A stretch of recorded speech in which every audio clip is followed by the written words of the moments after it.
واقعہ افق، جس میں حضرت عائشہ رضی اللہ تعالیٰ عنہا پر زنا کی جھوٹی تہمت لگائی گئی تھی۔ اس تہمت میں سب سے بڑا کردار عبداللہ بن ابی کا تھا، جو منافقین کا سردار تھا، مگر وہ ظاہر میں مسلمان بنا ہوا تھا اور باطن میں رسول اللہ صلی اللہ علیہ وآلہ وسلم کا بڑا سخت دشمن تھا۔ مسلمانوں میں سے صرف 3 لوگ، جن میں 2 مرد اور 1 عورت شامل ہے، جو اپنی سادہ لوحی اور بھولے پن سے اس چرچے میں شامل ہو گئے، یعنی حضرت حسان بن ثابت انصاری جو مشہور شاعر اسلام ہیں، دوسرے حضرت مستہ جو حضرت ابوبکر صدیق رضی اللہ تعالیٰ عنہ کے خالہ زاد بھائی تھے اور بدری صحابی تھے، اور تیسری عورت جو حضرت حمنہ بنت حجش تھی۔ 1 ماہ تک مدینہ میں یہی قصہ چلتا رہا۔ آخر کار اللہ تعالیٰ نے وحی نازل فرمائی، جس میں حضرت عائشہ رضی اللہ تعالیٰ عنہ کی پاک دامنی کا بیان ہے۔ جب یہ آیت برات نازل ہوئی تو مسلمانوں میں سے صرف ان 3 کو تہمت لگانے کی وجہ سے شرعی سزا یعنی 80 کوڑے مارے گئے اور انہوں نے اپنی غلطی سے توبہ کی۔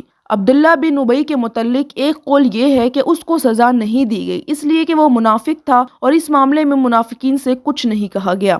اس واقعے سے ایک بہت بڑا سبق یہ ملتا ہے کہ مسلمان کا فرض ہے کہ اگر اپنے کسی دیندار بھائی مسلمان کے متعلق کوئی بری بات سنے تو یقین نہ کرے، بلکہ اس کے ساتھ اچھا ہی گمان رکھے۔ کسی دیندار مسلمان پر تہمت سن کر خاموش رہنا بھی جرم ہے، فوراً تکذیب کرنی لازم ہے، بشرطیہ کہ تہمت کا جھوٹ ہونا عقل اور قرائن کا لحاظ کرتے ہوئے واضح ہو۔ ان آیات سے بھی یہ معلوم ہوا کہ جو شخص کسی مسلمان پر کوئی الزام قائم کرے اور شرعی شہادت نہ پیش کر سکے تو وہ اللہ تعالیٰ کے نزدیک بھی جھوٹا ہے۔ بغیر سمجھے اور یقین حاصل کیے کوئی بات منہ سے نہیں نکالنی چاہیے۔ ہر بات کو سن کر دوسرے سے بیان کر دینا ٹھیک نہیں جب تک کہ اس کے صحیح ہونے کا علم نہ ہو جائے۔ خصوصاً فاسق اور فاجر اور بدکار لوگ کسی بے گناہ پر تہمت اور الزام لگانا شریعت اسلامیہ میں ایک بہت بڑا گناہ ہے، اور چونکہ اس گناہ کا مرتکب حق العباد میں سے ایک اہم حق ضائع کر دیتا ہے، اس لیے نہ صرف اخلاقی نگاہ میں بلکہ اجتماعی قانون کی نظر میں بھی ایک بہت بڑا جرم ہے۔ قرآن عزیز کی نصوص نے بے گناہ پر تہمت لگانے کی سزا کے لیے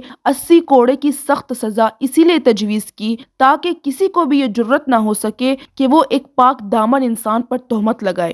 رسول اللہ صلی اللہ علیہ وآلہ وسلم نے ارشاد فرمایا کہ برے گمان سے بچو، اس لیے کہ بعض بدگمانیاں گناہ کا مرتکب بنا دیتی ہیں۔ اللہ تعالیٰ مسلمانوں کو ان بیش بہا قرآنی ہدایات اور نصائح کو اپنانے اور ان پر عمل پیرا ہونے کی توفیق عطا فرمائے، آمین۔